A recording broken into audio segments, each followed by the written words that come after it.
They RTV app వార్తల్ని క్షణాల్లో చదివే అవకాశం ఉంటుంది. ఒక న్యూస్ పేపర్, ఒక టెలివిజన్ ఛానల్ మీ చేతుల్లో ఎప్పుడూ ఉంటాయి.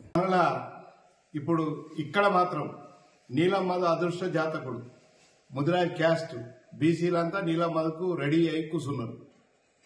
రేవంత్ రెడ్డి ఆడ మీద రేవంత్ రెడ్డికి ఓటేయాలి, ఎంపీ ఆయన మనిషిని గెలిపియాలని ప్రజలల్లా ఈ 7 నియోజకవర్గాలు తెలంగాణ మొత్తం ఎంఐఎం తప్ప అదేందో నాకు తెలియదు, కానీ చాలా మటుకు కాంగ్రెసే గెలిచే అవకాశాలు ఉన్నాయి.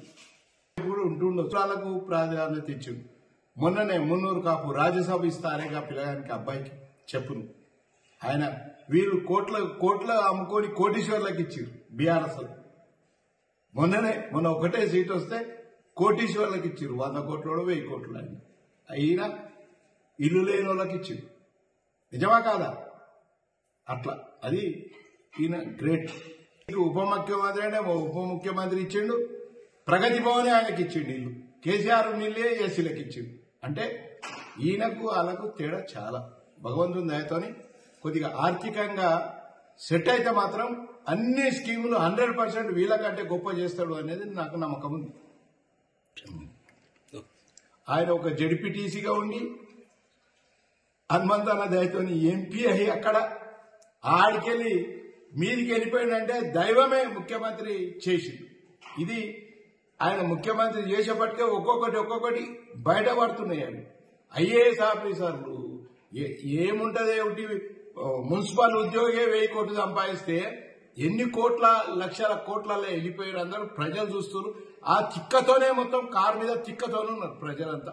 టీవీలు చూస్తున్నారు, వ్యవసాయ కూలీల కాడికి ఆ తిక్కతోనే వీళ్ళంతా వీళ్ళే కూలి కింద పడుతున్నారు. కడియం శ్రీగారికి టికెట్ ఇస్తే నాకొద్దామని దండం పెడతానే వెళ్ళిపోయాడు. ఆయన చేవలే టికెట్, ఆయన ఎవరైనా వెళ్ళిపోతారు. అది ముచ్చట లేదు.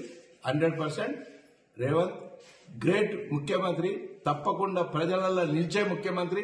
ఆయనకు టైం ఈ 5 ఏళ్ళు కాదు, ఇంకా 5 ఏళ్ళు కూడా వచ్చే అవకాశం ఉంది. కులాల మీద అందరికీ ఒకటేసారి కార్పొరేషన్ ఇచ్చాడు.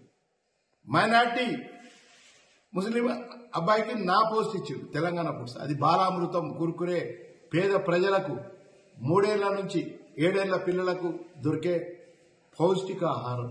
అది చిన్న పిల్లలు ఆరోగ్యంగా ఉండాలనేది బాలామృతం కురుకురే. అది తెలంగాణ ఫుడ్స్ నాచారంలో ఉన్నది. నా గురించి అడగాలంటే కూడా ఆ కార్మికులను అడగాలి, అంతేగాని మళ్ళా పోవాలంటే నేను పోలే. అడిగి 3 పార్టీలలో కాంగ్రెస్ గెలుపు ఖాయం. ప్రజలు నిర్ణయించుకుంటూ. నేనైతే గజ్వేల్ కాన్స్టిట్యున్సీలో ఎన్నో ఊర్లు తిరిగిన. నినాగమన పెళ్లి పోయిన నర్సంపల్లి ఆడ నెమ్టూరు దగ్గర 5-6 గ్రామాల ప్రజలు 100% నేను పోతుంటేనే చాలు, నేను అడగలే చేయలే, చెయ్యి అని ఆయన కూరుకొస్తున్నారు. నేనేం చెప్పాలా? గట్లా మీ అందరి దయ ఆశీర్వాదం, ఆ నీలమ్మ ఆశీర్వాదం అట్లుంది, మన రేవంత్ అన్న దయ అట్లుంది. మరిన్ని వీడియోస్ కోసం ఛానల్ ని సబ్స్క్రైబ్ చేయండి. లేటెస్ట్ అప్డేట్స్ కోసం వాట్సాప్ ఛానల్ ని ఫాలో చేయండి. అండ్ లింక్ డిస్క్రిప్షన్ లో ఉంది.